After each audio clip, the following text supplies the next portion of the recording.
黑龍江省文化和旅遊廳在澳門萬國旅遊集團門店設立黑龍江文旅澳門合作推廣中心揭牌儀式，於3月22日在萬國集團總部正式掛牌運作。澳門萬國控股集團副董事長劉兆爵志強調，該中心獲省級文旅部門背書，將充分發揮澳門世界旅遊休閒中心的雙向樞紐功能，通過專業化運作實現客源互通與資源共享，為黑龍江文旅宣傳開闢跨境新通道，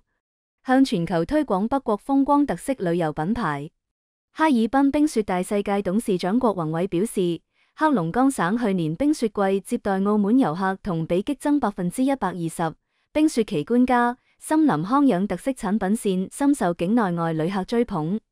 哈爾濱之夏音樂會與國際啤酒節兩大文化盛事將到來，邀請澳門同胞經由推廣中心組團體驗北國夏韻。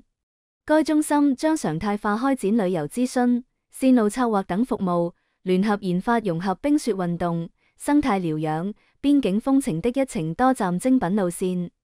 黑龍江省文旅廳將以此為載體，攜手澳門業界在客源護送、數字營銷、人才培育等領域開展深度合作，促進兩地文旅產業鏈優勢互補。